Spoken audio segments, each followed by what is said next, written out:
നസ്രത്തിന്റെ ശാന്ത ജീവിതത്തിൽ മറിയവും യോസേഫും ഭാവി ജീവിതത്തെക്കുറിച്ച് സ്വപ്നം കണ്ടിരുന്നു.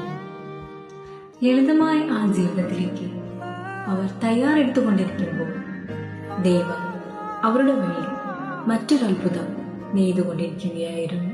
ദൂതൻ മറിയത്തിന്റെ മുന്നിൽ അവൾ പ്രാർത്ഥിച്ചുകൊണ്ടിരിക്കെ മുഖ്യദൂതരിൽ പ്രധാനവും പ്രകാശപൂർണനുമായ ഗബ്രിയേൽ ദൂതൻ പരിശുദ്ധ കന്യകാമറിയത്തിന്റെ മുന്നിൽ പ്രത്യക്ഷപ്പെട്ടു.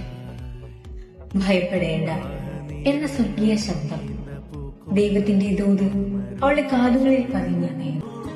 ദൂതൻ അറിയിച്ച മംഗളവാർത്ത: പരിശുദ്ധാത്മാവ് നിന്റെ മേൽ ആവസിച്ച് നീ ദൈവത്തിനെ ഗർഭം ധരിക്കും. ദൂതൻ അറിയിച്ചു. മറിയത്തിന്റെ ഹൃദയം അസ്വസ്ഥമായി. എന്നാൽ ദൈവം അവളെ തെരഞ്ഞെടുത്തുവെന്ന ജ്ഞാനത്താൽ അവൾ ചിന്തമഗ്നയായി. ദൈവത്തിന്റെ സമ്മതം എല്ലാം മനസ്സിലായില്ലെങ്കിലും ദൈവവിശ്വാസത്തോടെ മറിയം പറഞ്ഞു: ഇതാ കർത്താവിന്റെ ദാസി, നിന്റെ വാക്ക് നീ നിറവേറട്ടെ. ദൈവഹിതത്തിന് വഴങ്ങിക്കൊണ്ടുള്ള അവളുടെ ആ സമ്മതം ലോക ചരിത്രത്തെ മാറ്റി എഴുതുന്നതായിരുന്നു. എലിസബത്തിന്റെ അടുത്തേക്കുള്ള യാത്ര. ഹൃദയം നിറയെ ചിന്തകളുമായി മറിയം എലിസബത്തിന്റെ വീട്ടിലേക്ക് തിടുക്കത്തിൽ നടന്നു.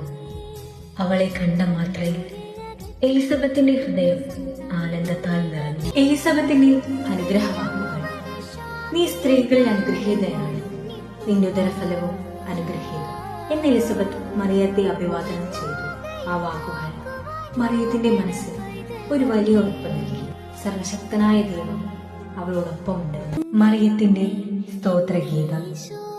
മറിയം ഉദ്ഘോഷിച്ചു: എന്റെ ആത്മാവ് കർത്താവിനെ മഹത്വപ്പെടുത്തുന്നു, എന്റെ ചിത്തം എന്റെ രക്ഷകനായ ദൈവത്തെ ആനന്ദിക്കുന്നു.